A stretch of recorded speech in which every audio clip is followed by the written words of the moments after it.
নমস্কার বন্ধুরা, আপনাদের সবাইকে স্বাগত জানাই আমার ঘরোয়া রান্না বান্না।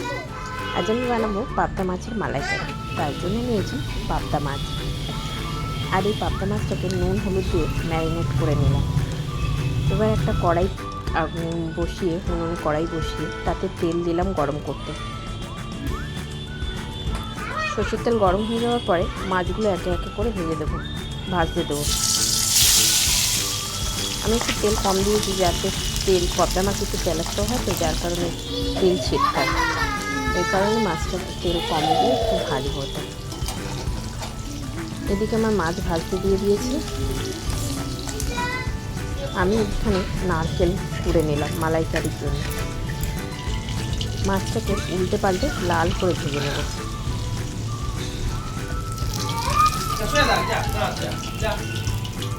মাছ আমার লাল করে ভাজা হয়ে গেছে। আবার বাকি মাছগুলো দিয়ে দিলাম। এবার মশলার জন্য, মালাইকারির জন্য মশলা তৈরি করব। সর্ষে দিলাম, দুটো কাঁচা লঙ্কা দিয়ে দিলাম, একটু নুন দিয়ে ভিজিয়ে দেবো কিছুক্ষণ।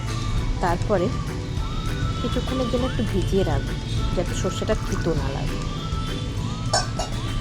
তারপরে সর্ষে বাটাটাকে বেটে নিয়ে স্মুথ একটা পেস্ট বানিয়ে নেব মিক্সিতে।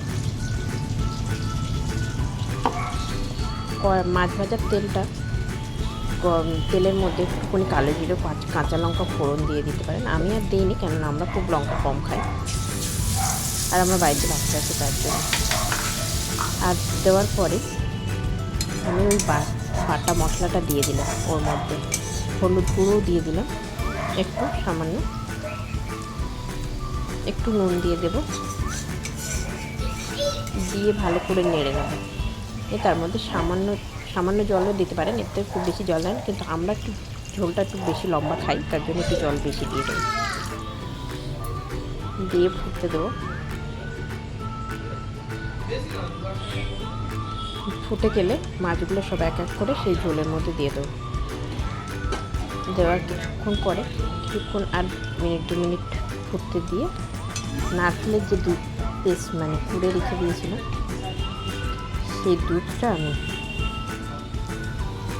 পেস্ট করে নিয়ে আবার মিক্সিতে ফেলে পেস্ট করে দুধটা বের করে এই যে দুধটা আমি দিয়ে দিলাম। এটা আমার নারকেলের দুধটা দিয়ে দেওয়া হয়ে গেলে একটুখানি ফুটতে দেবো ভালো করে।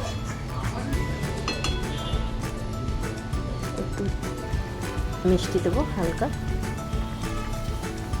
স্বাদের জন্য, দিয়ে এবার চেরা কাঁচা লঙ্কা একটু আর ধনেপাতা দিয়ে নামিয়ে নেবো। বাস হয়ে গেল আমার পাবদার মালাইকারি। আমার চ্যানেলের ভিডিও যদি আপনাদের ভালো লেগে থাকে তো একটা লাইক বাটন টিপে এবং সাবস্ক্রাইব করে আমার পাশে থাকার অনুরোধ রইল আপনাদের।